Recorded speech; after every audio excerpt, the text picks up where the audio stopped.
All right, Celtic fans, strap yourselves in because things are looking as messy as ever on the transfer front, and I can't sugarcoat it. We've seen glimpses of hope. Sure, Martin Neal's back in charge. The lads are giving it a crack on the park, and Saturday's game left us with a bit of optimism buzzing in the air. The atmosphere at the stadium was proper electric, and for a moment you thought maybe, just maybe, we were turning the corner. But the cold light of reality hit hard yesterday.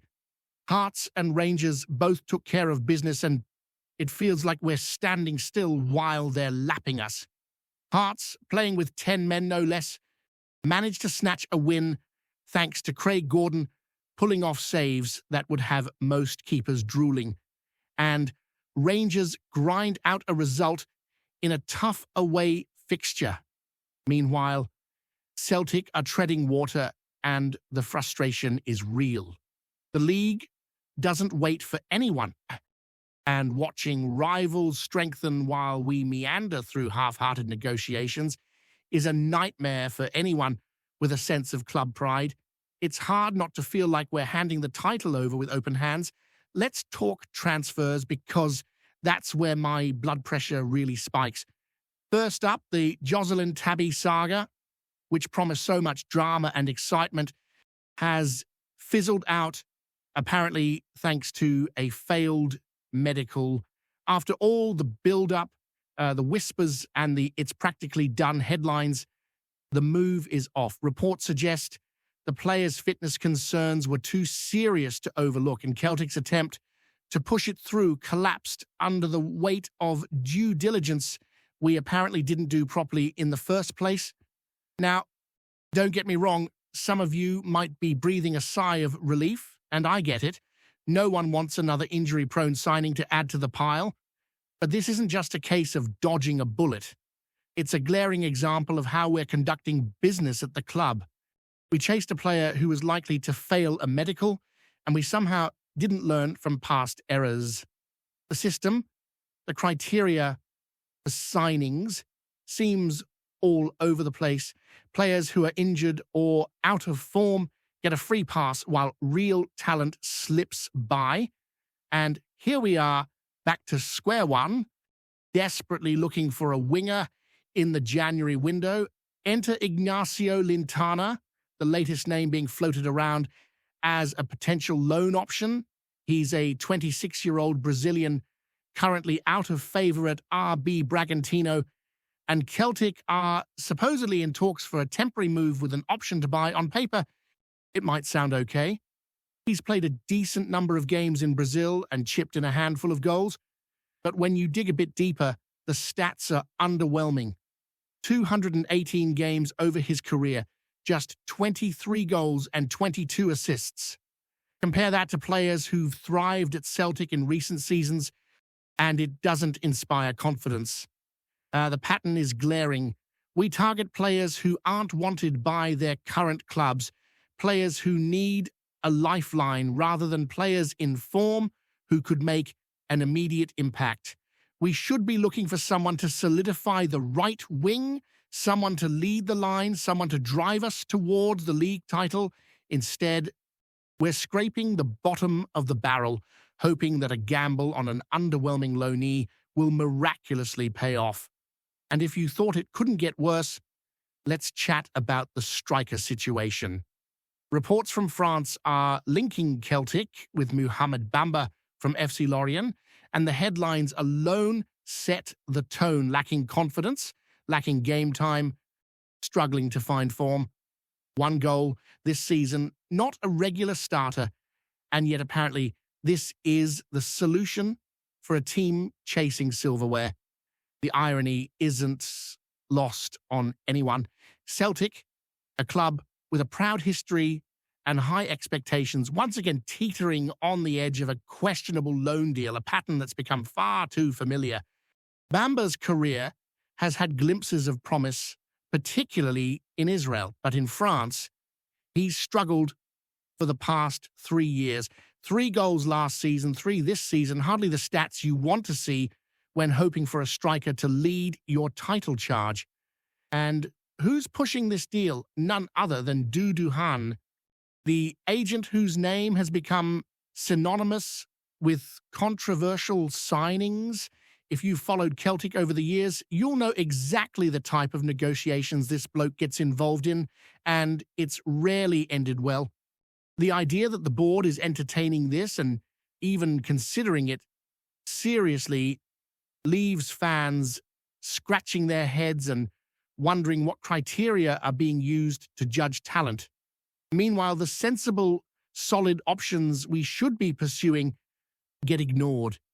Kieran Bowie, for example, is attracting attention elsewhere, yet here we are, weighing up a player with one goal this season, barely a starter, over someone proven and in form.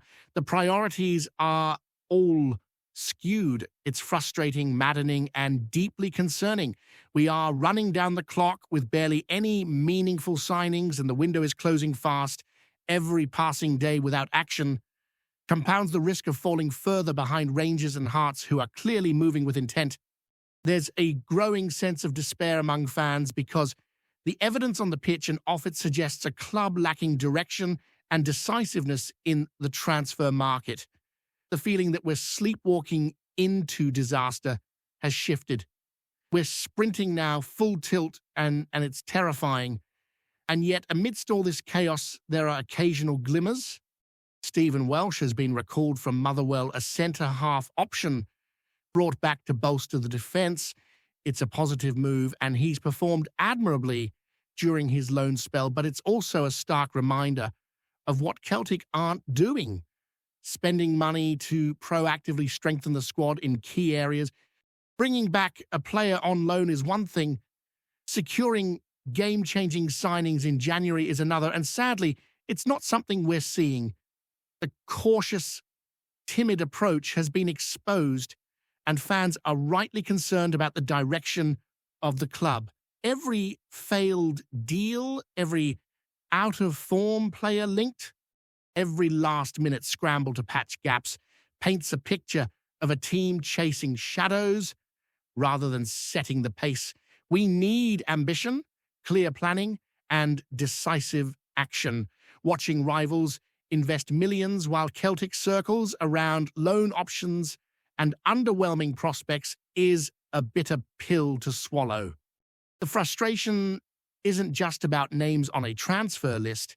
It's about what they represent: a lack of intent, a lack of urgency, and a creeping sense that the league title is slipping further away with every day that passes. There's still time to salvage something, but it requires boldness, clarity, and a genuine desire to improve the squad, not just make up the numbers. Fans are restless, and rightly so, because supporting Celtic isn't just about cheering on the team when things are rosy. It's about expecting the club to rise to challenges, make smart decisions, and match the ambition of its supporters. At the moment, the signs are grim, and the air of cautious optimism is rapidly giving way to frustration and disbelief. Right, we're back in the thick of it. And if you thought the first half of this transfer window was a mess, the second half promises more of the same, if not worse. Celtic fans are on edge, and for good reason. The names being thrown around, the players linked with the club, it's hard not to shake your head in disbelief. The frustration isn't just about numbers on a page or a failed medical here and there. It's about the pattern, the way the club seems to operate with a kind of reckless hope rather than a proper plan. Loan deals dominate the chatter, out-of-favour players are the top targets, and anyone with half a clue about what's required to win the league is left questioning the whole approach. Meanwhile, Rangers continue to push ahead, spending cash, strengthening key areas, and it feels like every decision at Celtic is reactive rather than proactive. Watching this unfold is a bitter pill to swallow, especially for fans who remember a club with ambition, clarity, and the guts to make big moves. The striker situation alone is enough to drive anyone mad. Mohamed Bamba from FC Lorient continues to dominate the headlines, and while some might hold out hope that a loan with an option to buy could work, the cold reality is that his record is woeful. One goal this season, limited game time, confidence issues. This is not the caliber of player you rely on to lead a title challenge, and yet Celtic reportedly pursue this option with some seriousness, largely thanks to Duhan, the agent who seems to be the common denominator in a series of underwhelming signings. It's almost comical if it weren't so frustrating. Imagine being in a board meeting, discussing a player with such a limited record and thinking this could be a solution to the club's attacking problems, the lack of ambition, the absence of critical thinking. It's all there, staring us in the face. Celtic fans are left to wonder whether anyone at the top level truly understands what's required to compete with Rangers and Hearts. Then there's the winger situation, which isn't much better. Ignasio Lintana, despite being a decent footballer in his own right, hardly screams game changer. Loan move out of favour at his current club, average stats across his career. And this is supposed to fill the gap left by Jocelyn Tabby's failed medical. It's symptomatic of a wider problem. Celtic keep targeting players who need a fresh start, hoping against hope that a change of scenery will revive them. While that approach occasionally pays off, more often it doesn't. Fans are tired of gambling on mediocrity when the team desperately needs quality. The right wing, centre forward, central midfield. These are positions where impact signings could make an immediate difference. Yet the names being linked are far from inspiring, and it leaves supporters worried that we're just marking time while rivals take decisive steps forward. The focus on loan deals over outright purchases is particularly concerning. Loan players rarely provide long-term stability, and when the club needs guaranteed performance, the risk is obvious. A loanee might hit form for a few months, but then what? You're back to square one with the same gaps in the squad, the frustrations.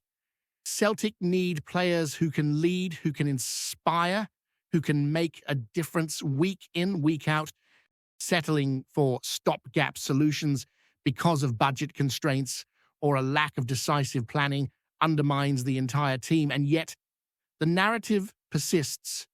Pursue loans, target out-of-favor players, hope something sticks. It's a gamble, and right now, it feels like a gamble that's very unlikely to pay off.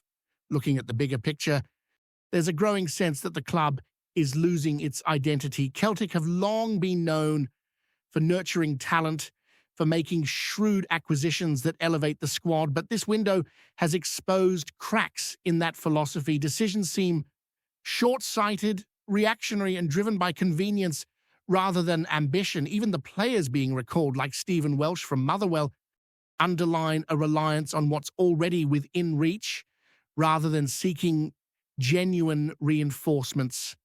Sure, Welsh's return strengthens the centre-half options, but it's also emblematic of a club avoiding the hard work of improving the squad at a higher level. Fans want to see ambition reflected in the transfer market, not just in the occasional loan or recall.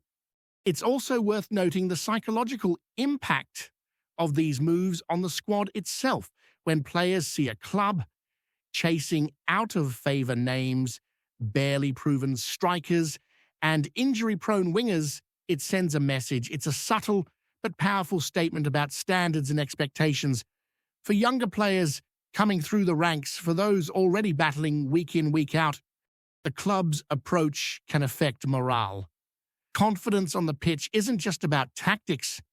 It's about believing in the team around you. If the signings suggest compromise rather than ambition, that belief is undermined. Meanwhile, rivals are signaling their intent loudly and clearly, investing in talent and sending a very different message to their squads. Celtic's current transfer window risks leaving the team not just short on quality, but short on confidence. There's also the timing issue, and it can't be ignored. With only a couple of weeks left in the January window, urgency is critical. Every day that passes without meaningful signings increases the pressure and reduces the margin for error.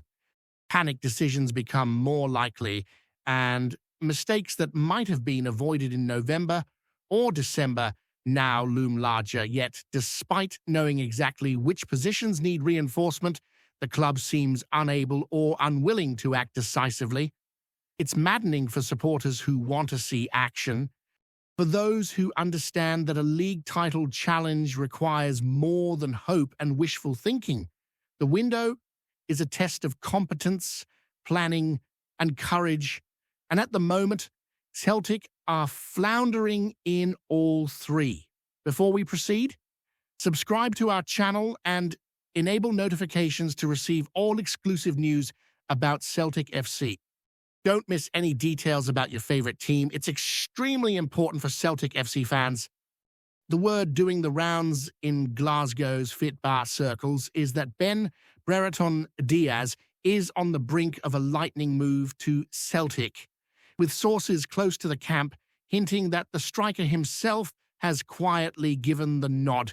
There's no official statement, no scarves held aloft for the cameras, but the chatter has a familiar ring to it, the kind that usually precedes something real at Parkhead. Those in the know suggest talks have moved at a fair lick, fueled by Celtic's desire to add power and presence up front. Brereton Diaz, long admired for his blend of strength, work rate, and an eye for space, fits the Hoops profile almost too neatly. The rumour mill claims the player has been tempted by the idea of pulling on the green and white, testing himself in a high-pressure environment where expectations are sky-high and every touch is weighed. Supporters have been quick to read between the lines, a sudden change in tone from the player's entourage, a few knowing smiles, and a sense that this saga has skipped the usual drawn-out dance. Some reckon it's been a done deal in principle for a while, kept under wraps until the right moment. Others caution that Fitbar has a habit of throwing curveballs, and until Celtic speak, it's all just good gossip. Still, the prospect has stirred excitement. Brereton Diaz's physicality could offer a different dimension, especially in tight matches where guile alone doesn't always cut it. There's talk he fancies the intensity of Scottish football, the roar of Parkhead, and the chance to become a focal point rather than just another option. For now, it remains a story built on nods, whispers, and a growing sense that something's about to break. If the murmurs prove true, Celtic may well be on the verge of pulling off a swift and savvy bit of business. Until then, the city waits, listening for the next clue, in a tale that's gathered pace almost as quickly as it began. Hello, fan! Don't forget to like and subscribe to the channel, as it means a lot to Celtic FC. Also, share your opinion about the news in the comments below. See you in the next video.